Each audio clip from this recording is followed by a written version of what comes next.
Hey guys, it's Larry O'Connor, Larry from Townhall. Thanks for finding my personal YouTube channel. I hope you enjoyed this video from Townhall, and also take a look at our archive, because I've been on YouTube for many years creating content from my radio program as well as my Primetime Salem News Channel show.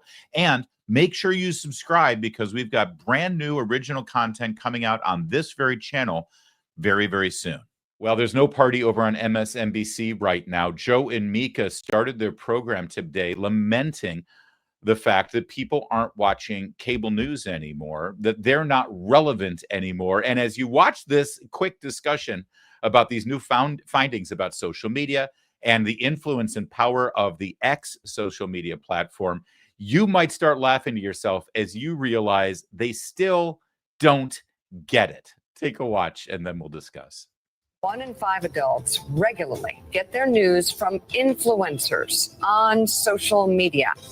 The number is even higher among younger Americans, with almost 40% under the age of 30 getting their news from those sources.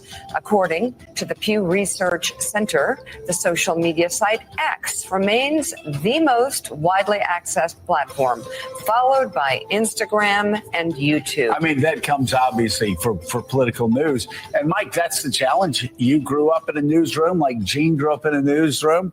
I mean, that's a lot of challenge. That's a challenge for a lot of mainstream media sources is, do they make themselves relevant again to here 20% of adults who actually get influencers on social media? I don't know maybe somebody who makes baskets, and while they're making baskets, they look up and say, vote for candidate X. I don't know how they make. Oh gosh, I'm sorry. I got to jump in. It's so demeaning. It's so condescending. He's so arrogant. Influencers. I guess it's somebody making baskets, and then they look up and they tell you who to vote for. Well, first of all, Joe, I hate to break it to you, pal, but that guy making baskets has every right to his political opinion. It's probably more valid, if not 10 times more valid than your political opinion, Joe, because you know what? That guy making baskets probably has more credibility with his audience than you do. That said, the people that you're talking about here and that people are getting their news and information from right now outside of your little bubble in Manhattan are not basket makers. What an arrogant prick he is, right? You know, and I want Mike Broniker to finish here for a second, but can we just take a quick look at this right here, as they're trying to figure out why they're losing credibility, and then they turn to their two experts there on their morning panel. Al Sharpton, I refuse to call him Reverend because I just don't think he's a man of the cloth. I don't think anyone at this point is turning to Al Sharpton for the gospel.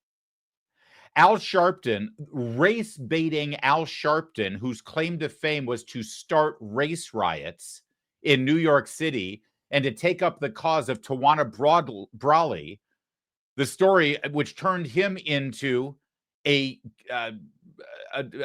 well, what's the best word for it? He lost in a civil suit. I was about to say he was convicted, but it was a civil suit.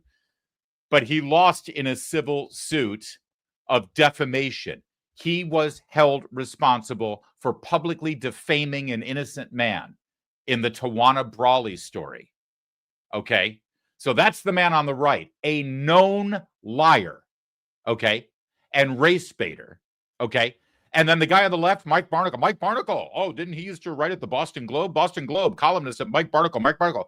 And listen, I will forgive you if you have no idea who the hell Mike Barnicle is, but go ahead and do a search on your favorite web browser and put in the words Mike Barnicle plagiarism. Okay? So Joe Scarborough on Morning Joe is lamenting the fact that people aren't watching his show anymore to be influenced about politics. They're using social media. And then Joe Scarborough, the guy who was wrong all year for many years about American politics and is completely out of touch with you and your political sensibilities, and he is out of touch. You know how I know he's out of touch? Because no one who agrees with you is ever invited into his bubble to sit at that table, okay? He's going to then turn to these two, the liar who was found guilty in a court of law for defamation of an innocent person, and this guy who was fired from his job for plagiarism. And then he's going to say, why don't they believe us anymore? Why don't they find us credible? And they have no idea. But it gets even worse. They're even more out of touch. Here, take a watch with me. I don't know how they make themselves, how we make ourselves relevant again, because we can't compete with 20-second snippets on an iPhone, walking up the street, Morsels. getting your entire news digest of the day in less than a minute on your phone as you're walking into the crowd with coffee in one hand and your phone in the other. I don't know how we catch up to that. Yeah. So Gene Robinson, do you agree with Mike? Because I find this hard to believe. Well, that younger voters would be more interested in getting an entertaining 20-second news snippet than watching a cable news show for 4 hours from 6 a.m. to 10 a.m. Come on. This seems like an easy choice to us here. what is wrong with these people? Exactly. Yeah. I mean, look, if I knew the answer, I would implement it immediately, right? And reverse this. But Okay, I got to introduce who these people are to you because I'm sure you don't. That's Eugene Robinson. He sounds like a Muppet. Yes. He is a columnist on the Washington Post.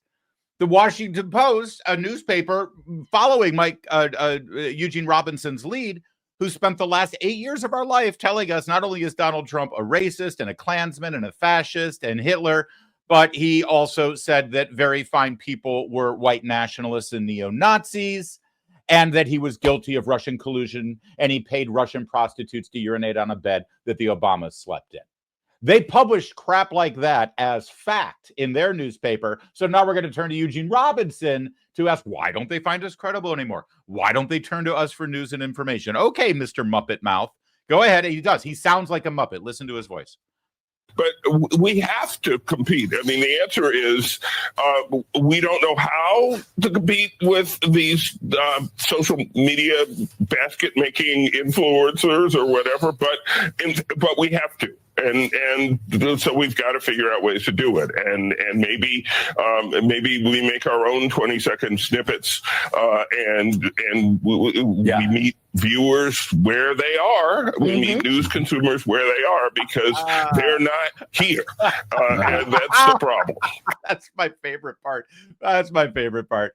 We got to meet viewers where they are because Lord knows we know they're not here. Thank you for that admission. Guys, you're probably laughing along with me because you're seeing the big mistake they're making. You're seeing the reality that they still, as I said, don't get it.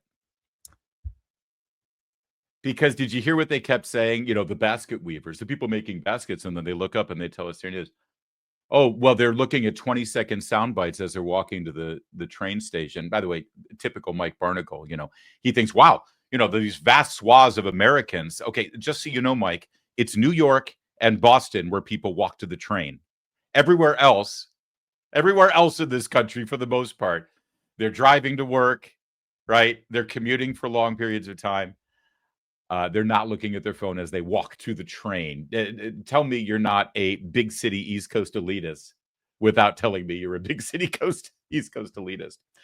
But they keep saying 20-second sound bites, 20-second sound bites. My God, they are so clueless and they are so out of it. What is the one dominating story coming out, a media story, the one dominating media story coming out of this last presidential election? You know it. I know it. Everyone here knows it except for these idiots, these reclusive in their own bubble. They just talk to each other and they are so out of touch with what's really going on out there. They have no idea. Obviously, the biggest story was the podcast. Joe Rogan, right? Theo Vaughn.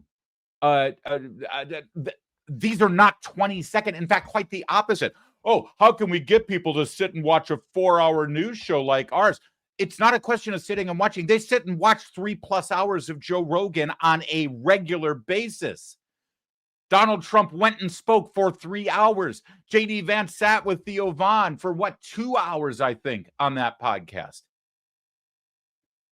They're sitting and watching for 3-4 hours, Joe. They're not watching you. It's not your format, and it's not how you're delivering it on a cable show. It's you. It's you and your whole clown car there that people have turned off. They don't find you credible. People sit and watch me, of all people, this moron. You sit and watch me for over an hour every day without a break, without commercials. Well, you may get commercials if you don't have YouTube Premium, but you understand my point. And I talk and I read your chat and we have an exchange, but it's mostly just me telling you what happened in the last day or so and my opinion on it. This isn't a 20-second snippet. They still don't get it. Think about this. They and their producers put together this segment to have this really smart conversation for their viewers about a media trend and how people are getting their news. And the entire thing is based on a phony, fake, ignorant premise where they miss the entirety of the point.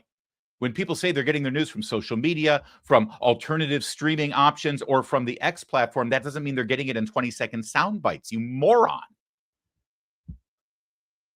And it just brings joy. It brings joy because it's like watching the dinosaurs as the Jurassic era is ending and the asteroids are hitting and the ice age is coming and the planet is on fire and they're walking in the muck and their feet are getting stuck and they're starting to fall and die and there's nothing they can do and they're going to be fossils very, very soon. And we're watching it before our eyes.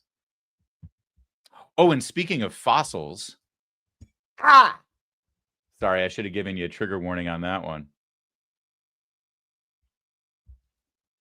Not only has Joe Scarborough and the entire MSNBC clown car over there that we just watched, not only are they clueless on how they can get a new audience or the audience that's left them, but those few people who are remaining, like this person, well, they're done with them too. Hold, please. So Mika and Joe went down to Mar-a-Lago to kiss the ring. It's the last time I ever watched Morning Joe. Period. End of statement. End of statement. Oh, unreal. She's got unreal. I'm sorry. I'm so sorry. I didn't mean to talk over. She said end of statement, and then she had more to say. They don't have a good functioning understanding of the English language. It's just basic comprehension of the vocabulary, but I apologize. End of statement apparently doesn't mean end of statement. She's got another, 20 seconds to say here. All right, let's go back to where she says end of statement and then continues. Period. End of statement. Unreal. Unreal. For months you were telling us he's the worst thing that could happen to this country and democracy. And then you go kiss his ring. Despicable. Despicable you. Wow. I don't know what more to say without being mean-spirited and cruel. Other than, considering she put so much time into the hair and makeup before she did this video, you'd think she would have done something with the wardrobe as well. But, what are you going to do? Over on CNN, they were having a conversation about MSNBC. And make no mistake, Brian Stelter and the team at CNN, they love seeing Joe and Mika crash and burn because they think they're going to get their viewers. I mean, if CNN doubled their viewers right now, they'd still be at about 15% of where Fox and Friends morning show is. But that said, Brian Stelter had an opinion on why Joe and Mika went down to visit Mar-a-Lago. I have my own opinion that I'll share with you in a second, based on fact. But while Brian Stelter is explaining exactly the reason why Joe and Mika went to Mar-a-Lago, pay close attention to the reactions from the other people on the panel, most notably our buddy Scott Jennings. Essentially, that they feared retribution, and that's partly why they sought out this meeting. What kind of retribution are we talking about here? I think there's a wide spectrum, and to be fair to Brzezinski and Scarborough, they're not the only MSNBC hosts or the only. The word journalist is complicated, right? Because they're more like personalities, but there are a number of journalists at places like the AP and other big news outlets that are concerned about retaliation in the coming months. Anything from IRS audits to lawsuits and things like that. There are media outlets bulking up on lawyers, thinking about having more libel insurance, those sorts of things. Now, I don't know exactly what the specific concern Joe and Mika had was or wasn't, but they're not the only MSNBC personalities worried about retaliation. However, they are the only ones to go down to Mar-a-Lago and have a meeting. Yeah, Scott, you were shaking your head. I mean, isn't it possible, too, that they're just two people who are so full of themselves, so full of self-aggrandizement, that they would feel like that they would be personally Scott, singled out. don't tell anyone, but some of their colleagues feel that way. Well, first of all, I can see why. Second of all, if that's what happened and if that's what they truly believe, why didn't they go on TV and say that? We went down there to meet with the president to tell him that, hey, anyone who's been critical of you, you should treat us like journalists and not like the enemy. They didn't go on TV and say that. They went on TV and portrayed it much differently. So what I hear you saying in your reporting is they had a motive that they weren't willing to disclose to their audience, which I think should get them more scorn today than they were already getting to begin with. That's right. My God, what a great moment. Scott Jennings, I mean, it's so great. Maybe they went down there because they're so egotistical and narcissistic that they think that it's on them to save the country from Donald Trump. And by the way, if they really went down there because they feared retribution, why did they lie to their audience? Because if they're lying to their audience about this fundamental issue, then maybe they deserve to lose their audience. And I don't think Brian Stelter has an answer to that. Brian Stelter asked to back up his reporting, and he falls apart like the mashed potato that he is. But what's really going on at Morning Joe? Well, I have an idea of what's really going on at Morning Joe. Watch how the show opens. Stories making headlines this morning. Comcast, which owns our parent company, NBC Universal, plans to spin off its cable TV networks. That's according to the Wall Street Journal and people familiar with the situation. The company will separate off entertainment and news channels, including MSNBC, CNBC, USA, Oxygen, E, Sci-Fi, and the Golf Channel. So it's spinning off. The new cable venture will reportedly have an ownership structure that mirrors Comcast's. Comcast spokesperson declined to comment. So Willie, as you look at the screen right there, the big concern that stockholders right now on Wall Street are wondering about before they decide what to do with Comcast shares is whether Mika is going to have to give up her penthouse perch atop the Comcast First building. thought I had, Since I never had it. When are we going to get invited to the penthouse? Never. They never let up. I will say really quickly on this, a Drudge at the top said, like news meltdown, all this other stuff. I mean, I could be completely wrong. We could all be fired a year from now or whenever this happens. You never know what's going to happen. Or tomorrow. But in this case, though, Willie, what they're doing is what other media firms are doing. You spin off the cable channels, which 7 years ago were making a ton of money. Now they've got to figure out how to make them profitable. Disney, which by the way, huge media news, Disney has figured out now how to make streaming profitable. Peacock had an extraordinary success in the Olympics. So they're talking about spinning this off. Comcast still owns, I think Brian Roberts still owns a third of that. And because Comcast didn't jump into the bidding war like everybody else, throwing stupid money at streaming services and then watch it flop, Comcast has a ton of cash. So now they spin this off and they're in a position to what do you all say? To get a lot of different consolidate, but also to just ramp up. And so you get a lot of people, a lot of different channels together. And it's that kind of intelligent, pithy, and off the top of his head sort of extemporaneous, intelligent conversation that Joe Scarborough is known for, right? What do you call the thing with the deal and the thing? Help me out here, guys. And I was just staring at him blankly. That man makes $8 million a year to do what you're watching him do. $8 million a year. And you wonder why Comcast is spinning off their cable channels to try to figure out what to do with them.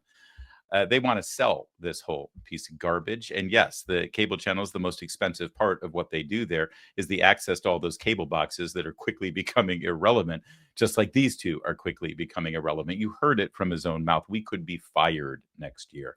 This whole thing is a house of cards and it's falling apart. If Comcast has so much cash on their balance sheet, then why are they making this move? I'll tell you why. These guys are siphoning money off of that balance sheet and they want to remove it from the equation. It doesn't put them in a stronger position to have all of the debt-laden cable stations connected to them. They're getting rid of them, and they want to put them in a nice little package to sell as one unit. One wonders if this thing is spun away, how that Peacock remains connected to it. And I assure you, That's part of what's happening here.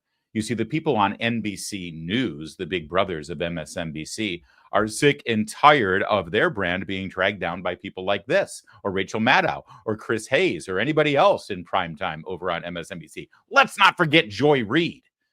You see, anytime you see anybody on NBC News, like Kristen Welker on Meet the Press, or Lester Holt on the nightly news or whatever, just remind them every single day that they are colleagues with, brother and sister with Joy Reid.